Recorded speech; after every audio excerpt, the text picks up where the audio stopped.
Today's guest obtained her degree in community health and worked for 4.5 years in the pediatric ER. She then decided that prevention was better than cure, and in 2017 launched her nutritious meal prep and catering company, Jars of Delight. Aware of the great number of people without access to healthy food options, she also uses her resources to provide free, fresh produce in her community. Dianna's efforts have not gone unnoticed and has been featured on Modern Day Black Mama, The Medium, and the video network Now This.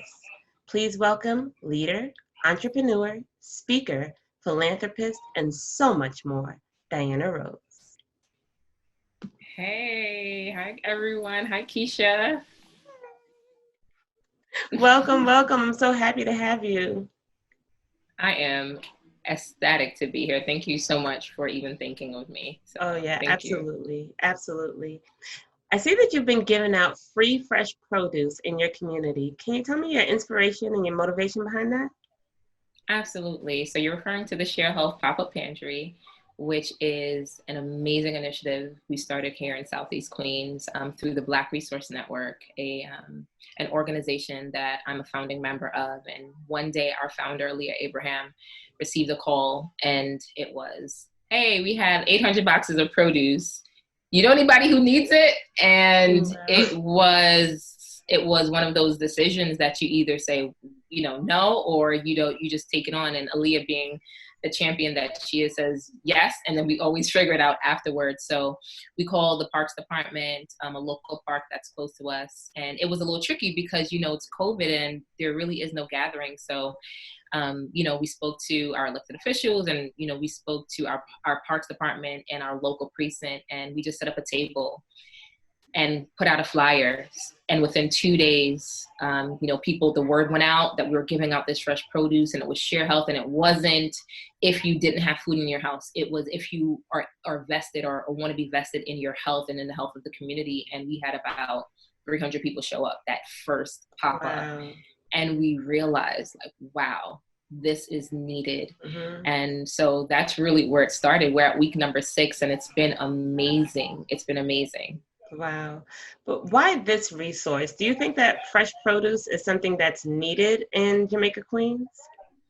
Oh, absolutely. Absolutely. We know the disparities regarding access to healthy and fresh food and produce within communities of color. So, I really believe if at any other time we need to have this vested interest in our health, and we need to look at the preventative side of health, right? So we're not just looking at the medicines and the pharmacies to ail any illnesses that we have. We're trying to be preventive because with COVID, we know that overwhelmingly within communities of colors, we saw more deaths than any other community.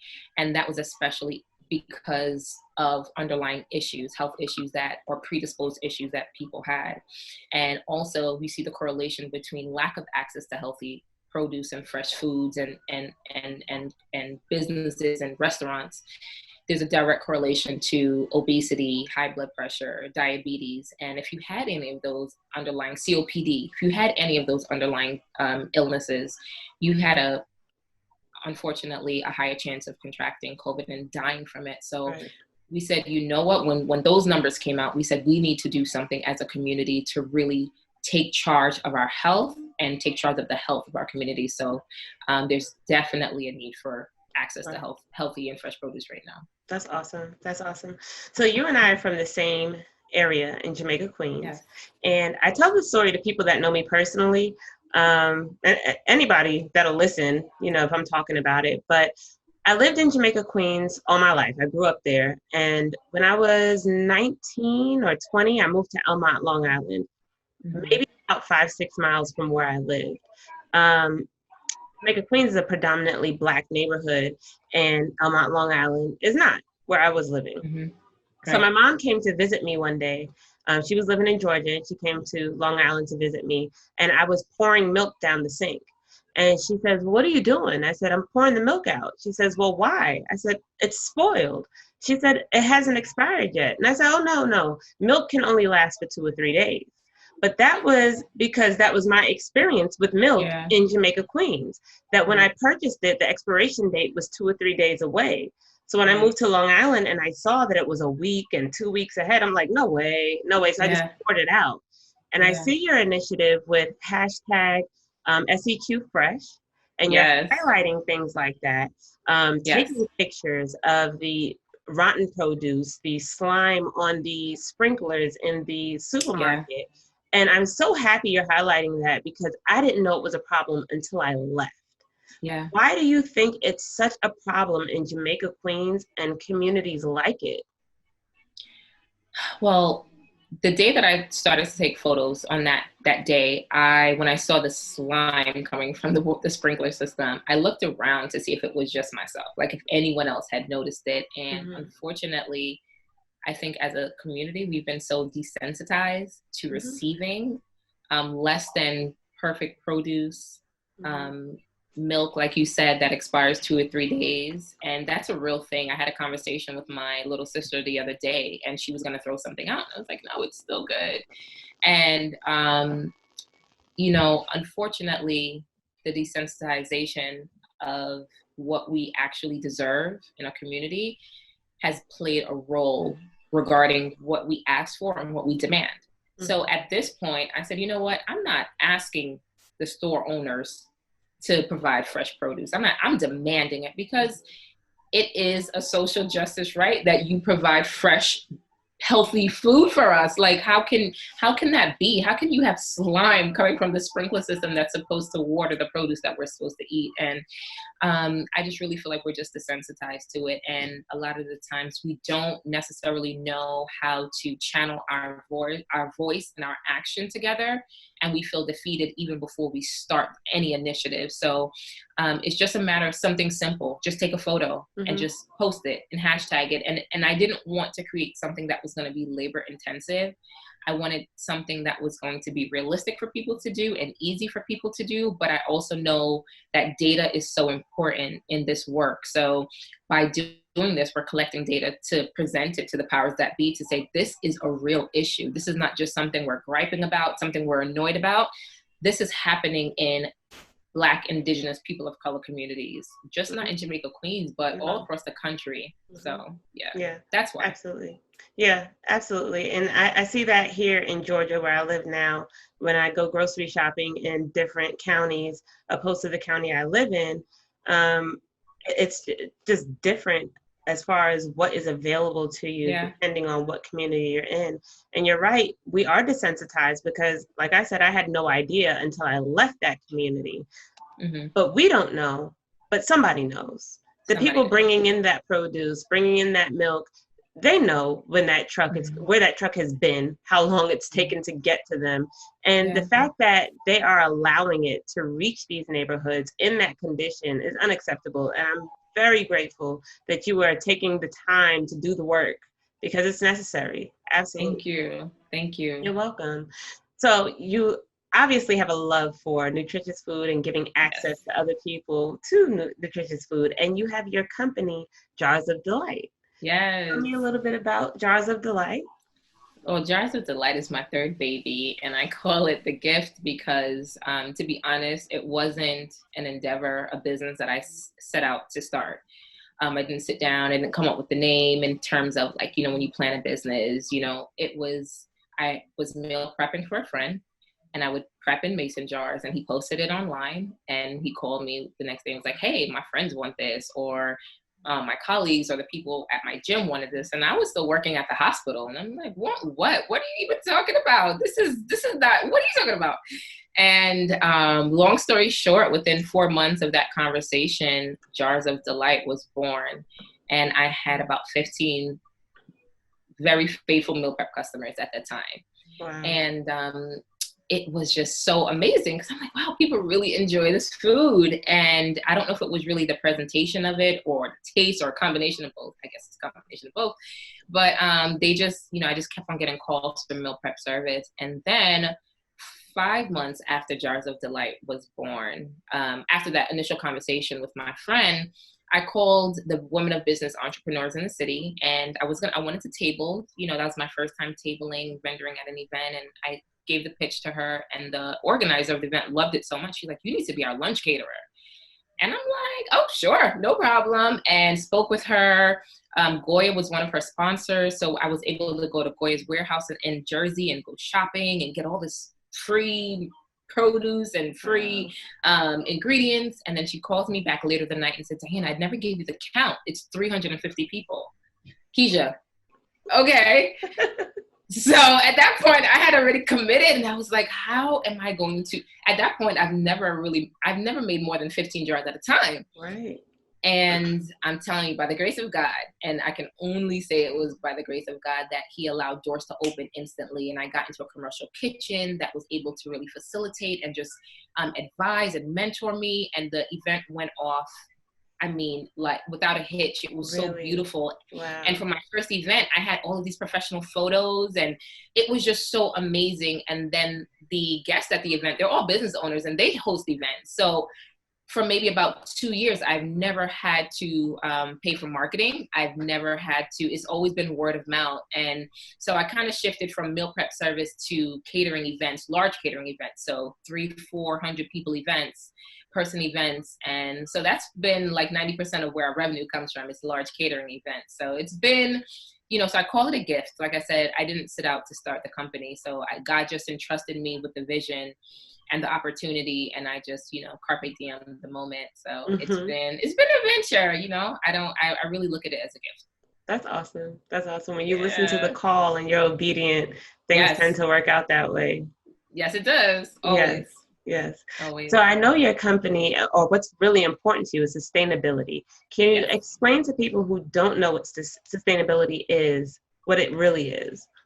Absolutely. So sustainability has so many different definitions, and the more I research it, the more I really understand that I don't know exactly what it is, because it's just so big. You know, Webster's definition is just sustainability is the process of using resources in a responsible way in order to preserve and, you know, move forward without deleting those resources, right? So by definition, that's what it is. But I've had the opportunity to work in so many different circles, and especially now with the move on, you know, just Black Lives Matter, it really has allowed me the opportunity to sit in circles and speak in different circles regarding sustainability that I never really did before, because unfortunately for a long time, sustainability was considered a white movement or a white act, and it was almost as if you were buying your way into a sustainable life. But true sustainability at its core is really an indigenous practice. I think about sustainability when I think about my grandparents and how they preserved everything they had. You know, we called it tight, but they understood it like, you know, this is a valuable resource. So anything from, like, I remember, because I lived with my grandparents for a long time, when they would peel an orange, they would save the peel, let it dry, and they would use it to make tea. So that's sustainability, right? It's being able to look at resources in multiple ways and being able to use those resources responsibly. So I think it's been a great opportunity to bring up this topic of intersectionalism within sustainability and really looking at it as an indigenous practice, where I feel like sometimes we're so disconnected from the ground, from earth, from how our food grows, where our resources come from. When you think about milk, you think of it from a supermarket, from a carton, but you don't think about the cow that milk comes from. You don't think about the grass that cow is eating. You don't think about the soil health. So sustainability really is an opportunity for us to get back in tune with nature and really understand that the land is there to yield to us, but we have to be faithful stewards of it. Absolutely. It's very important to me to know where my food comes from, to know what's been on it, to, you know, you're ingesting that and it comes through your skin, your emotions. Yes. What you eat is vitally important. I've been teaching my son more so recently that food is either the cure or it is hurting you. Yes. You know? So it's absolutely. Very important. Absolutely. So you have this business that you're running. What was it like, the transition from pediatric ER to full-time working on your gifts and talents? Honestly, in all transparency, it was hard. It was Mm, hard. It was scary. It was exciting. You know, it's all of those things. I don't think necessarily when I left the ER, I was ready. mm, I thought I was ready, but I wasn't. And I admonish a lot of, startup companies, startup entrepreneurs to, wait it out a little bit. Let your 9 to 5 or your 3 to 11 or whatever you're working, let that fuel your business. If I could go back and do it all over again, I probably would have stayed a little bit longer. I would have probably worked some more, saved up some more money, some capital for the business. Thank God that I have not to this day taken out any loans. I don't have any investors. I don't owe anyone anything. So that's been a blessing. mhm, But it was very scary because you go from a certain income, right? Like, mhm, if you work X amount of hours, you're gonna get X amount of dollars, you can pay X amount of bills. As an entrepreneur, or even as self-employed. So I never consider myself an entrepreneur coming out of the ER. I consider myself self-employed. And there's a big difference between that, being self-employed and being an entrepreneur. So as a self-employed individual, it was hard, but at the same time, it taught me so much about finance. It taught me so much about responsibility, because before I knew where my money was coming from. So one month I was making $10,000 for the month. Another month I probably was making $500. So it teaches you to be resourceful and to really budget. So there's been so many blessings that came out of me stepping out on faith and, starting as a self-employed individual. Now I can say I'm an entrepreneur. I feel like I'm in that space now, but it was hard. I'm not gonna lie. So I don't ever tell anyone, yes, leave your business, leave your company. I never give that advice, because it is such a real decision. And when you can't pay your bills, hey, no one else calling you to say, hey, you know what? Here you go. Let me cover your bills for a month. Nobody's doing that. So right, I would just say, if I could do it over again, I would have stayed a little bit longer. right, right. Why would you say you were able to be successful and not have to go back to the ER or somewhere else? What was that grind like, for lack of a better term, that was able to Yeah. keep you afloat? I think for me personally, I tend to do things that I'm really passionate about. So even working at the ER, Hmm.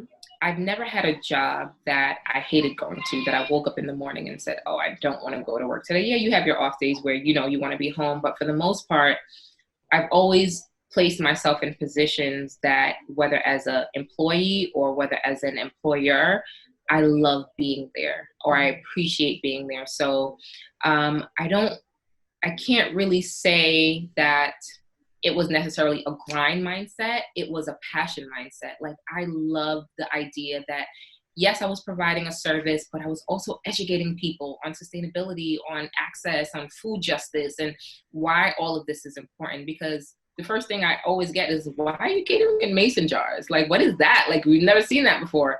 So it wasn't necessarily a grind mindset. It was really a passion mindset. And I was just always excited at the opportunity to just teach someone about what true sustainability is, and how, by them supporting my business, how they're supporting sustainability. So I think it was that. I don't think it was a grind mindset. Like, All right, I gotta make 10 G's this month. right. It wasn't that. Yeah, it was more like I was just really led by passion, and that just keeps me going. So even on the rough days, because there's been rough days, Hmm. that passion just refuels itself and just says, all right, girl, keep going. Yeah, absolutely. Um, I do find it important to work in a field that you're passionate about. We're not Yeah. all fortunate enough to be in that position right now, but Right. if I could piggyback off of what you're saying, find that thing, find the thing Yeah, you're passionate about.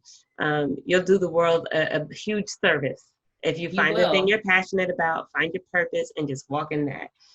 You'll be a lot more helpful to the world. Ex- exactly. And not saying that profit ain't dope either, No, because right, profit is right. real dope. But it's just a bonus. It's just the icing on the cake when you can really make money doing what you love. Mhm. Like I said, I wake up every day living my best life because I get paid to do what I love to do. Yep, yep. Yeah. Was there anything about the pediatric ER that inspired you to move into this industry? Just being in the ER. So I started out in the adult ER, and then I was transferred to pediatrics, and then I was working both simultaneously at one point. And being in the ER, being around sickness every day, being around death every day, it does something to you. Mm-hmm. And going in, there were so many people that says, oh, after a while, you know, it becomes normal. And I never wanted it to become normal to me.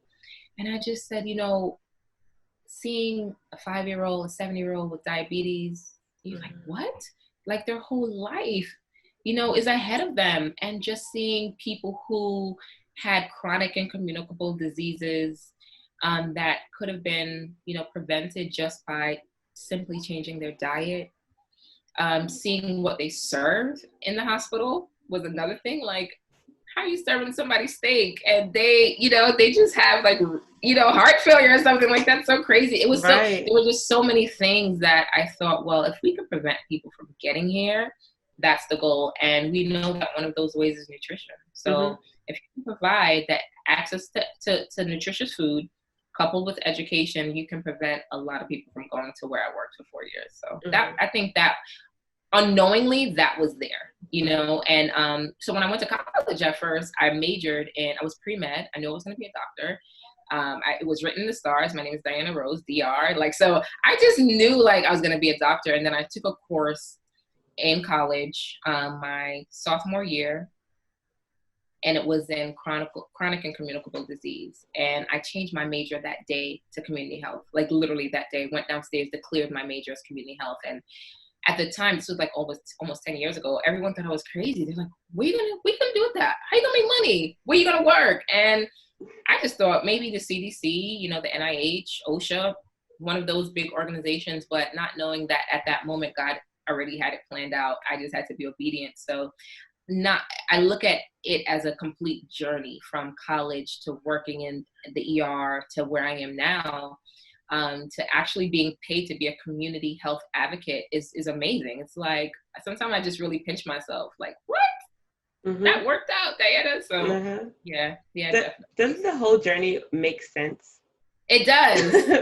It does. Once it makes sense, it makes sense. Because sometimes it doesn't make sense. You're like, what am I doing here? So yeah, when you're in the middle of it, you don't know what's going on. But that's, you know, and for me, my faith plays a role in every single thing that I do. So my faith is the first and foremost. Anytime I'm planning something, anytime there's an opportunity that comes my way, anytime, I'm always like, God, do I have your permission?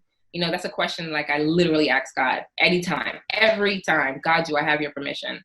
And once I get that unction, once I get that settling in my spirit, it's like, all right, God, now I'm trusting you for the open doors. I need your direction, the wisdom, the knowledge, because I'm not that smart. So, you know, and I'm not that crazy to think I'm that smart on my own. So, you know, looking back, you know, I can't say it was just the ER, it was college, it was, you know, everything that God really, you know, whispered in my ear, and I was just obedient to. So the whole journey. It's funny. I listened to your story and how you wanted to be a doctor, and you were even going to school for it, and then you switched majors, and now you're doing what you're doing. But in a sense, and not taking away from anybody with a PhD, in a sense, you are a doctor. You are healing the community in one way and another. And it reminds me of a conversation I had with a lady the other day. I wanted to be a teacher. My whole life growing up, I just knew I wanted to be a teacher. My mom was a teacher, so I was going to be a teacher. And I became a teacher. I did teach for 5 years, but one reason or another, I'm no longer a teacher. But now, doing what I'm doing, I'm still teaching. So the whole journey makes sense. It all makes sense. You know? It does.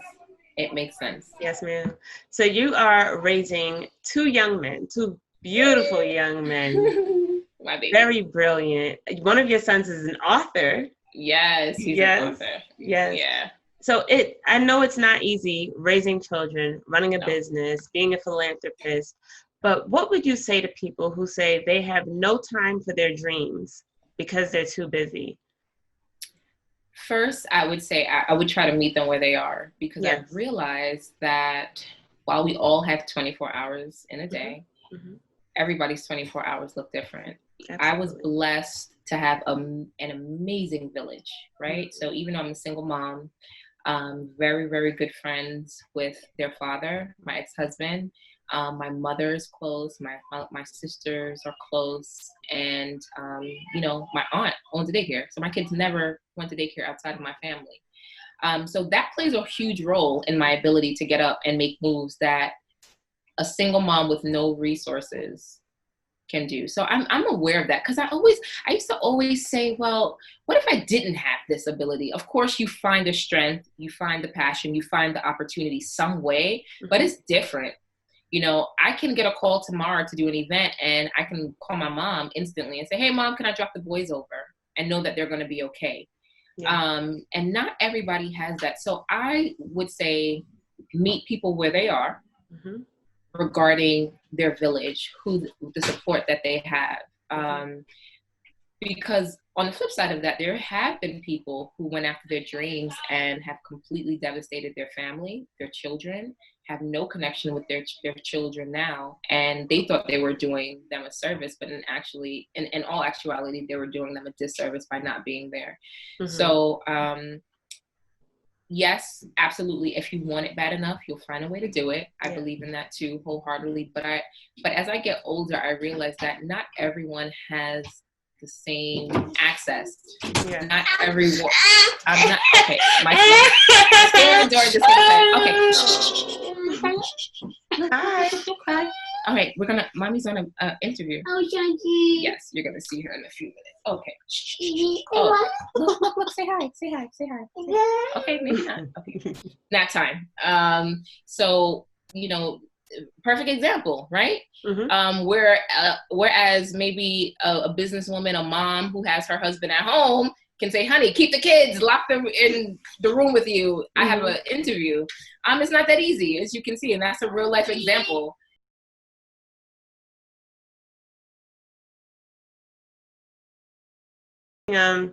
I've definitely been blessed when it comes to my village. I've mentioned in previous episodes, and anybody that knows me knows my son's father passed away 11 years ago. So my son was only 5 at the time. My family, just speaking on my side, very supportive. My mom, my sister, my son was born with 9 grandparents, between grand and great grand. That's dope. 9 grandparents, right? That's amazing. Then on his father's side, his family is super supportive. Even before his dad passed away, we were all very close. And then after his dad passed away, we got closer. So I definitely have always had support when it came to my son. And I can appreciate somebody that does not have that much support. I have a friend that literally gave birth alone and went home alone and raised that child by herself. Couldn't imagine. Yeah. Couldn't imagine. I couldn't either. No. Yeah. She takes the small moments she can and, works on herself.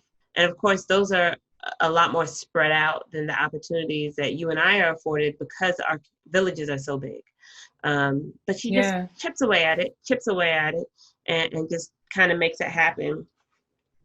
So as I stated before, you have a lot of things going on. Your kids, your Jars of Delight, your philanthropy, things like that. What is your why behind this? What really drives you to do these things? That's a great question. So it wasn't until another interview I had I remember one of the first interviews I've ever had regarding Jars of Delight, and someone asked me about my parents. Mm-hmm. And it wasn't until that point that I realized both of my parents were entrepreneurs ever since I was born. So my dad owned Michael's electrical company, and my mom was a cosmetologist and owned 2 salons. So all my life, my parents were entrepreneurs. And of course, you're growing up, you don't really look at these things. And it wasn't until that moment, I was like, wait a minute. So I think, I know it was really nurture versus nature regarding this why. Just being able to see my parents had that access to us and time, and, really made their own schedules, but also really did what they loved to do. My parents both did what they loved to do. So I know that has a lot to do with it. And I didn't realize that until that interview. And then also, I feel like, looking at the gifts God gave me and just being appreciative and saying, all right, God, this is what you've given me. So what do I need to do? What am I bringing to you? What am I showing you that I've done with what you've given me? So I think my faith also plays a major role into my why, because, it's really just those gifts. The Bible says our gifts make room for us. And bring you amongst great men. and being you amongst great men. And you know, I always tell people when I say God is my plug, I don't mean that as like a cute little cliche. Like I literally don't feel like at this point in my life, there's no one that I can't meet, no one that I can't get in connection with. If I ask God, it happens. And every time I'm always blown away because he's God, of course, right? He's so dope. But my faith plays a real role in why I do what I do. You know, just waking up and just trying to please God in everything that I do, and just trying to be the hands and feet of him, you know, while I'm here in this life. So those two things. Yeah. What have you learned about yourself on this journey? Honey, I have learned so much about Dianna. Oh man, it's so funny that you asked me that, because yesterday I was driving, I don't know where it was, and I for the first time I told myself that I was proud of Dianna. I told myself that for the first time in my life, like ever. And I said, Dianna, I'm really proud of you. Good. And it wasn't anything monetary. It wasn't any level of success, interviews, this type of, it wasn't anything. It was just me as a person, you know? And I looked at my life and see where I came from, and things that I used to do, and thoughts that I used to have, and patterns that I used to have in my life. And just being able to be disciplined in the business and in any type of work that I'm doing has allowed me to say, this is what you're presenting to the world, but what are you presenting to Dianna? Is it real, right? So are you believing the things that you're doing? Are you believing the things that you're saying? Are you practicing what you're preaching? And I feel like for the first time, the two are actually in sync with one another.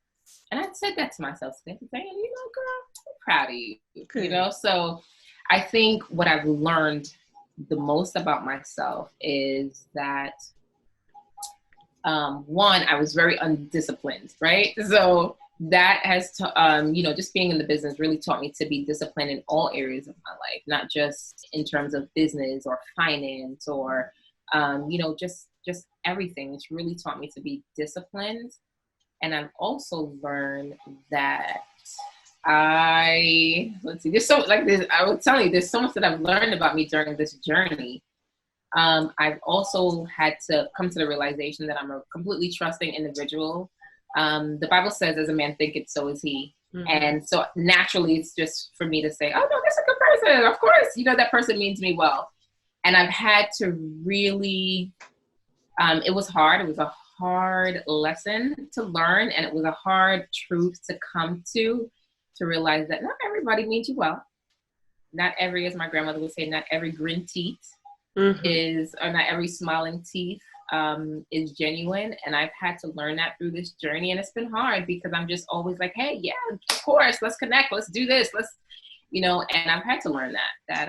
So did that teach you, because you said, as a man thinketh, so is he. So you thought everybody else was trustworthy. So did that teach you that you yourself were trustworthy? I think I've always known myself to be a trustworthy individual, even like with friends and secrets and things like that. Like confidentiality, working in a hospital, like I take that stuff very seriously. If you tell me something in confidence, you can take it to the bank that I ain't telling nobody else, unless it's something crazy that I need to report 911 to. But apart from that, I've always known that I've had that capacity to really be a trustworthy individual. But I think more so it has taught me that, you know, while your heart may be in the right place, you just have to judge the spirit, and you just have to, you know, just trust God for discernment. So I pray for discernment a lot. And I think right now I've learned that, you know, like I said, unfortunately, you know, not everybody's genuine in their ask of you or their desire to be with you or around you. And that's been hard because I've just always been such an open-hearted kind of person. So I've learned that about myself. Yeah. I've struggled with that as well. I have other people just tell me, you know, Keisha, that their intentions are not what they're saying. I'm like, no. Yeah, of course they are. What are you talking about? No, they didn't show me that. And, you know, you're like, ooh. Okay, I see it now. So I struggle with that as well. And it's a blessing and a curse, I think, to just look at the best or look for the best in people. We should have that level of discernment and the spirit of discernment to be able to tell when it's not what we think it is. But I do think it's a good approach to look at the world in that way. Yeah, it is. Rather than go out and just, just be angry and feel like everybody's out to get you and everybody's out to do wrong. You're going to get what you give out, So Exactly. definitely have that spirit of discernment, but still be positive. I like being positive. I'd rather look at people as if they have good intentions. I always say, trusted until proven otherwise. Mm-hmm. So, and it does it does something with your mind, with your psyche, with how you live your life, because I can't live my life feeling like everybody's out to get me. Like I just, right. That's too much of a heavy weight to bear. Mm-hmm. So I said, you know what, God, here they are. You'll settle the score. So that's just where I am now. Mm-hmm. Mm-hmm. With your philanthropy, have there been any roadblocks that you've hit that you didn't expect? Yeah, there's always roadblocks. One of those roadblocks would be access to capital. So, as a Black woman in business, it is very hard to tap into access to capital. Even though now I'm happy because, like I said, I don't own anyone. I don't, there's no investors that we've taken on. But when I was looking, it was just so hard. And you just think to yourself, well, I have this success, I've catered for all these Fortune 500 companies. I have this Rolodex of, within 2.5 years of starting a business, I would consider, Jars of Delight to be relatively a success. And it was just always something like, it was just always like, oh no, you got to do this or but what was hard? What were you going for that was difficult? So like when I was going for capital, so whether I was looking for capital to grow the business, right? Mm-hmm. Or if I was looking for certain resources. And it was just, I just feel like as a Black woman, as a startup company, there were just always these hurdles that I had to go through that I feel like my white counterpart, business owner, same time length, same industry of business, just didn't have. And another roadblock would be access to capital regarding the community, regarding our family. So unfortunately, there really is limited generational wealth coming from us. And I've heard like, oh, just ask your family for $50,000. And you're like, where they do that at, right? So right. there were just always these roadblocks regarding, I feel like, finance to finance a business. Like I said, now looking hindsight is always 2020. I'm happy that those avenues never worked out because, we're profitable, don't owe anyone. But when I was looking for access to capital to grow the business, so whether it was to hire employees or launch my own space, I remember there was an opportunity for me to open a restaurant here in Southeast Queens. And all I needed was 60% of the project costs. And this opportunity was going to provide the other 40%, right? And then that loan would convert into a grant. And just to raise $200,000 at the time, it just seemed like such a difficult thing to do. And I'm like, how can I not raise $200,000, right? So just those roadblocks to access to capital has been the biggest hurdle. I think everything else has kind of been smooth sailing for us. But just that I can really point out right now. Yeah, that can be difficult. And there are disparities among access to capital between your white male counterpart, a white female counterpart. There's a disparity there. And then, of course, white male to Black male, and then white male or white female to Black female. And it's all on paper. So I've had conversations with people with, oh no, that's not possible. It's all on paper. Yeah. You can look the data proves it. It does. That people with the same degrees, the same amount of experience, that there is a disparity. And it can be very difficult when you are a minority or simply a female or a female minority. That can be very difficult. And there are ways to navigate it. But sometimes, like you said, sometimes it's just not for you.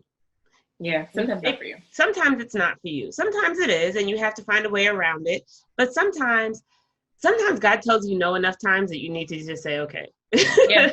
And like I said, hindsight is 2020. If I would have had a restaurant, it would have probably been open last fall, and COVID happened. So, my aunt called me and was like, girl, And I said, don't even, like, don't even. So, you know, a lot of times I know that God protects us from the yeses that we think we want and need. And he's Yes. like, From ourselves. Like, yeah, from ourselves. Yeah, protect us from ourselves. That's Yes. a great one. Yes, he does. Yes. So, so those are the things that I feel like have been, you know, little hurdles here and there. But I am happy that as a Black woman in business, I have surrounded myself around great mentors and advisors who prepared me for that, but are also very strategic in ways to navigate, you know, these disparities. So yeah, tell me about mentors and advisors. So some people are just starting out in something, or maybe already real deep into something, but they don't have mentors or advisors and don't know where to find them. Where would you find, where would you even go? Because you never know what you don't know. Where would you even go for a mentor? So mentors are like best friends in business, right? So those are people that you call up when you have a question or you want to do something and you're unsure about. So you're really looking for them to give you advice in your best interest of the business. And I've been fortunate enough to pray for mentors that God has really put in my life. But if you are just starting off as a self-employed individual or as an entrepreneur, or, you know, if you're already knee deep into the game, there are a lot of organizations that are, you know, state-based, county-based, that provide mentorship for everything from finance to marketing to social media, to bookkeeping, accounting. There are a lot of mentors. You just have to see what works for you, and kind of like test the waters. If you don't have, I would say, a kitchen cabinet of people that you can choose from that are close to you, and also by networking. So, you know, in the beginning, I did a lot of networking. I went to a lot of events, spoke to a lot of people, and made connections. And those that felt genuine stuck. And so I now consider those people as my mentors. I do have two main mentors since the beginning of starting off as an entrepreneur, self-employed. I have two main mentors that I call for everything. So no matter what time it is, I'm like 3 a.m, I'm like, hey, you know, I need to apply for this. What do you think? So, but, you know, if you don't have that opportunity, just look into different organizations. So, you know, you have, I can speak as a minority business owner, or I guess they're calling it the new majority now, right? So new majority business owner, you know, you have the SBA, you have, you know, Women Business Association. So those are different organizations that you can call and that are free. These services that are free that you can call and just test out different mentors and see who, you know, you just have a genuine connection with. Because like I said, it's like choosing a friend, right? Yeah. You meet a friend, you know, you meet someone somewhere at an amusement park, at a movie theater, online, at the bus stop, and you just strike up a conversation. And then before you know it, you know, you've built a real genuine connection. So that's how I look at mentorship. Yeah. And I'll definitely post in the show notes some links, the ones you refer to, and I know a couple as well, that you can really just call them, set up appointments. You can set appointments and they'll walk you through things, and they're free resources. Resources. Yep. Absolutely. And who knows, you might find somebody that really believes in your story and what you're doing, and just bring you along and hop on the ride with you. Absolutely. Like a real life story was, so we were blessed to win the Queen Startup Competition $10,000 grant last month. So that has been a blessing. Yes. And it was a organization that was a part of called Start Small, Think Big. And they called and they said, hey, you know, we have a few volunteer financial advisors. Would you like to speak to one? And I said, yes. We set up a Zoom, and our first Zoom, we hit it off. And it was just like, every question that I had, he was patient. I worked with him throughout the entire process of this pitch competition. And he was like, you know, Dianna, the day that you're going to pitch, I'd love to be in the audience. And he logged on, he was on the Zoom. And so that's what I mean. So, you know, you just speak to people. Like you said, you don't know what you don't know. And you just strike up a conversation, see if it fits. And like now I consider him one of my official financial advisors. So, and I really believe that I couldn't have spoken so eloquently, so confidently regarding our finances without his advisement. So, that's one story. Awesome. How has COVID affected Jars of Delight specifically? Oh, so that it's been bittersweet. So right maybe the week before we went into quarantine, I was supposed to cater for Google. Mm. And that was a big contract. Mm-hmm. And I got that first email that they were canceling the event, and my heart like completely was broken. Like, what? And then day after day, we kept getting cancellations. So maybe up until the third quarter, everyone had either rescheduled their event or canceled the event. And with large catering events being 90% of our revenue, it was devastating. Mm-hmm. And I just remember sitting there like, God, what is this? Just being a woman of faith, pray through it. And I can honestly say that COVID has been a blessing to my business because it allowed us to tap into areas that I probably wouldn't have done prior. So for example, being able to be in a contract or just even participating with like our local state senators, providing meals for essential workers, seniors in the community. So I was getting orders for like 100 meals every week. Wow. That's something that I wasn't necessarily doing before because I was just focusing on large companies, right? So now I'm actually in the community providing food for people in the community. So that was a blessing. There's been so many different grants and resources that were made available to business owners, restaurateurs, cater. I mean, there's just been so much access to resource now than ever before and that I've ever seen, and that's been a blessing. And not to mention the quarantine gave me time to really sit and evaluate the business to see where do I want to go? What have we been doing? What are we doing now? And where do we want to go with the business? So that in and of itself has a lot, that's I think one of the biggest blessings. It slowed me down and said, okay, Dianna, this is what you're presented with. And then a new baby was born. So we had boxes of delight. So that was the pivot. So, we're catering out of mason jars. And then I thought, well, if we're providing food for essential workers, how are we going to get the jars back? We can't even go into the hospital. So I said, you know what? And God just gave me the inspiration, just do compostable, sustainable boxes. And it was a hit instantly. And it gave us the opportunity to provide for hospital workers, to provide for seniors. And it was just like, so now it's Jars of Delight and now Pivot Company Boxes of Delight, and really considering keeping Boxes of Delight, as an official part of Jars of Delight now because it's been so successful. So I can't really say that it's hurt the business. It's really been a blessing in disguise. So I'm just grateful. I'm really grateful for that. Awesome. Yeah. So is Boxes of Delight what we can look forward to next from you? Yes. So we launched it already. So you can order your meals in jars or boxes, either or. Awesome. So yeah. Awesome. And then you can compost your boxes. You can, put them with your compost. They're compostable. And they're local. So, and we're buying them from Jersey, super local, and, just really honing in on that circular economy, that circular business model. And it's been great. It's been really great. Yeah, it's been great. What is something from your journey that you hope someone would learn to do more of or avoid completely? If you could pick one thing. Avoid completely trying to do it on your own. It's not worth it. Don't do it. Don't do it. Okay.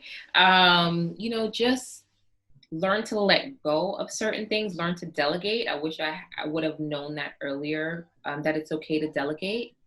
You just have to align yourself with people who understand the vision, who understand the mission, and who are as passionate as you are. Right. So that has been a blessing. Learn to delegate and do it quickly, because that will free you up to really move to the next level, to grow, to increase your capacity. So that's one thing that I would advise you not to do. Don't try to do it by yourself. It's not worth it. And one thing I will say to do would be to appreciate every single step of the journey. A lot of times we're in it and we're looking for the next thing. So yes, we did this, boom, on to the next thing. I've learned to appreciate every contract, every business meeting. I've learned to appreciate every high, every low, because it happened so fast. Like, it's going to be 3 years in October. And I feel like in the beginning, I was just trying to get to the next thing. I was just trying to get to the next, bigger contract or the next bigger this, but not realizing what impact I made on that contract or that business or that organization and cultivating that relationship. So I think I would have done more of that, which is what I've implemented now, really cultivating relationships between my clients, my customers, because those are your repeat customers, and word of mouth is the best form of advertisement that you can have, or marketing that you can have. So I will say to just really appreciate every stop in the journey, because it goes so fast. That's very true. I've heard a lot over the years about gratitude and being grateful. I've heard, I think it was Oprah that was talking about having a gratitude journal. And I tried that for a while. Gosh, I don't remember when it was, maybe a year or two ago. I tried it, and every day I would write 5 things I was grateful for. Now, when I started this gratitude journal, I wasn't grateful for anything at the time. I was miserable. And so I'm like, I'm just going to start this stupid journal, and we're just going to see what happens. So I would just write, seemingly regular things, like grateful I woke up today. That I say seemingly regular because you could not wake up. You cannot wake up. Right. Yeah. So grateful I woke up today. Grateful I had food today. Grateful I had gas in my car. And then every day, I want to say I did it consistently for 2 weeks, which takes a lot because I'll give up in a heartbeat. So I did it consistently for 2 weeks. And every day I'd find, like, in my book, better things to be grateful for. Like, like, this is pretty dope. And this is pretty dope. And little by little, I was less miserable. I was very happy about where I was because I was taking the time out to write down and really focus on the things in my life that was going well. You don't write a misery journal. You don't. Like, who does that? Like, right. Oh, let me put down what I was mad about today. No. Yeah, you don't. It's so true. Don't write a misery journal. Write your gratitude journal and look at it. And look at it next year and say, that was pretty dope. That was pretty cool. It is. And you're so surprised because, like I said, time moves so fast. And, you do get to look back and say, oh, yeah, I remember that. I remember that day. And, so I'm kind of grateful for Facebook sometimes because it brings back those certain memories. And the other day I posted a memory that I had completely forgotten about regarding the business. And I was like, oh, I remember that contract. I remember that day. And it really does, it really helps you moving forward to just, look for things to be grateful for. So They're all around you. They're all around you. Is there a quote that you live by? There's a lot of quotes that I live by. So I'm the type of person, I don't have any favorite thing. So, like, nothing. Like, I don't have a favorite color. I don't have a favorite ice cream. I don't have a favorite anything. I really don't. Yeah, I don't. And it's weird because I want a favorite thing, but I don't have any favorite thing. The only thing that I can think of that I turn to every time is Hebrews chapter 11. And it is really, when I think of a favorite thing, it would be that. It would be Hebrews chapter 11. Like, tell us Hebrews chapter 11. Okay, so Hebrews chapter 11 is now this. Now faith is a substance of things hoped for, the evidence of things not seen. For by it the elders obtained a good report. Through faith we understand that the worlds were framed by the word of God, so that things which are seen were not made of things which do appear. By faith Abel offered up a sacrifice to God, by the which he obtained witness that he was righteous. So it's just like, when I think of a favorite thing, and I can go on, like, that is literally probably when I recite it to myself, it just does something to me, right? It just helps me to activate my faith.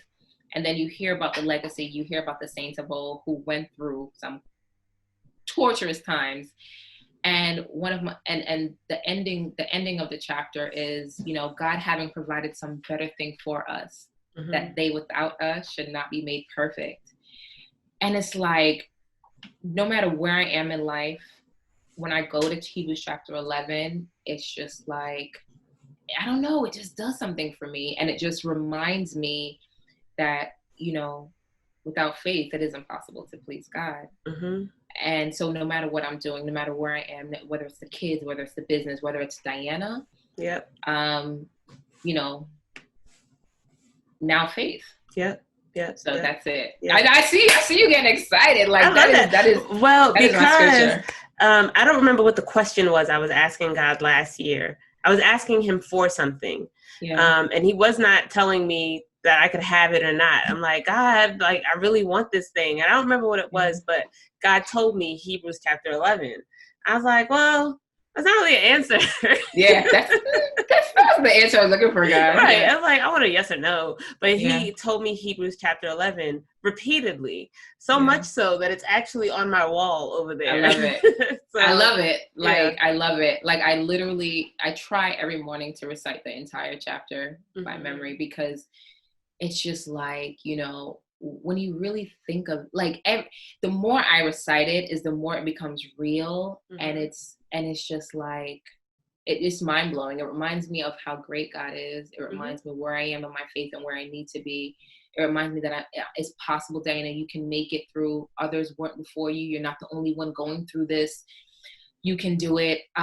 You can strive for it. You can make it through. You know, especially the parts where it talks about, you know, they wandered in mountains and dens and in caves, and they were torn, they were afflicted, they were sawn asunder. You know, women received their dead raised to life again, those who were tortured.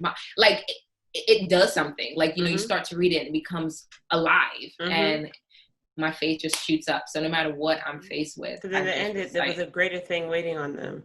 It was a greater thing. It was a greater thing. A greater thing. And it reminds me not to look back. Because, you know, it also talks about, you know, if they had been mindful of that place from once they came out, they might have had opportunity to have returned. But now they desire a better country that is in heavenly. Wherefore, God is not ashamed to be called their God, because he had prepared for them a city. So, come on, Dianna. Listen, okay? Come on, Dianna. Let's get it, you know? So, it's just so, I don't, like I said, I don't have a favorite thing, but Hebrews chapter 11. That's your favorite thing. Ooh, so I get excited. Like, you found it now. That's your favorite thing. That's my you know what? Thank you, Keisha. That is my favorite thing. So that's if anybody asks me what's your favorite thing, I can now say Hebrews chapter 11. That's right. That's right. Dianna, we have to wrap things up. I could go on and on. Me too. I'm like, come on, you could clear the schedule now. Really could. I need to know, the people need to know, where can we find Jars of Delight? Absolutely. So you can find us via website, www.jarsofdelight.com, and also on Instagram, Facebook, Twitter at Jars of Delight. And you can also find us at boxesofdelight.com, or on Instagram and Facebook at Boxes of Delight. That's for the business, and for any work in sustainability, I'm at Her Sustainable Life. And so I'm excited about that. So that's where you can reach me. Awesome. And then, so the fresh produce, if you are in Jamaica, Queens, or close to Blaque Resource Network, is that right? Yes. So where can people just go and figure out where you'll be next? Absolutely. So you can follow us at the Blaque Resource Network, and that's BLAQUE for Blaque Queens Network. And you can find us on Facebook, Instagram, and also at www.blaqueresourcenetwork.com. And then you can keep up and see what we're doing and what we're up to next. You can also donate if your heart is led to donate to the cause, because everything we get is donated to us, and we just give it freely back to the community. So, you know, if you can't come out and do a pop-up with us, which are always dope, our pop-ups are on fire. It's just like, the real premise and the mission behind it is, like I said, not to feel like you need to, you know, go to a pantry, right? Or if you have the need, it's really to share health. So whether you have food at home, you just want to learn about some healthy initiatives you can do within your own life or in your community, come out. Like, you know, we want to see you. We just started doing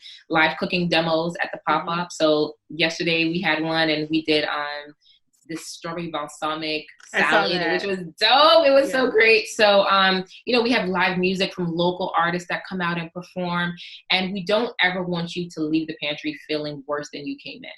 The goal is always that you feel full, completely full, with a basket of produce, but also, you know, full in your heart. So that's what we're doing. I love that. Dianna, I am not surprised that you are who you are today at all. You have had a gentle spirit from the time I met you in middle school. Oh my gosh, you just showed up our age, girl. That's all right. That's okay. They still don't know how old we are. Listen, we don't, right? They still don't know how old we are. But you have just been this person since I've known you. And I'm not surprised that you have grown more into that. And I'm excited to see how you grow even more into that. I don't know how it elevates from there, but I guess God is not done with you yet. So, and I truly say, to God be all the glory. Great things He has done. Amen. Amen.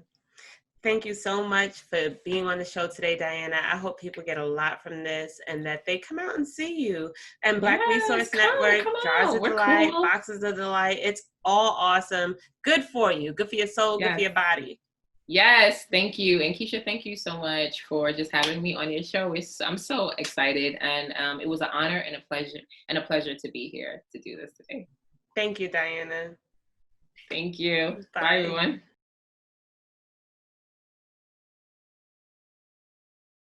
It becomes very frustrating, and I'm sure everybody experiences that. They're like, but I'm trying to tell you I really care about this. I think this is going to work. The thing is, your passion and your vision and your dream is not for everybody. Mm-hmm. They can't relate because sometimes they don't tap into theirs, or they think that is unstable. Mm-hmm. And in reality, everything is unstable. Like a regular job is still unstable. You're not guaranteed anything, so why not work for yourself? Mm-hmm. And that's why sometimes when people say it's hard, they don't know what their passion is, mm-hmm. or they don't know what they're here to do. I'm like, no, you know. You just probably don't want to do it, or you don't want to face it, but you know. It's there. Yes. I feel like everyone's purpose affects everyone else's purpose. So it's like, if you're not doing your part, then the next person can't do theirs. Mm-hmm. So maybe that's another thing. It's like, I can't fail because if I don't make this meeting, or if I don't do this today, or if I don't do that, the person who was coming to get inspired won't get inspired. But I never, ever thought that I would have accomplished these things. Mm-hmm. I'm actually sitting in conference rooms with people that I saw in magazines. You know, so it's different. I remember cutting, and I'm sure we all did this, like we create our own magazines out of the things that we liked. Yes. So I would cut the magazines out. I would look up like stylist names who designed the outfits that TLC was wearing, and looking at the publicist and the artist and this person, and making lists of it in notebooks. And then these are the same people sitting in conference rooms right now that are directing my project. And I just want to be an inspiration for others.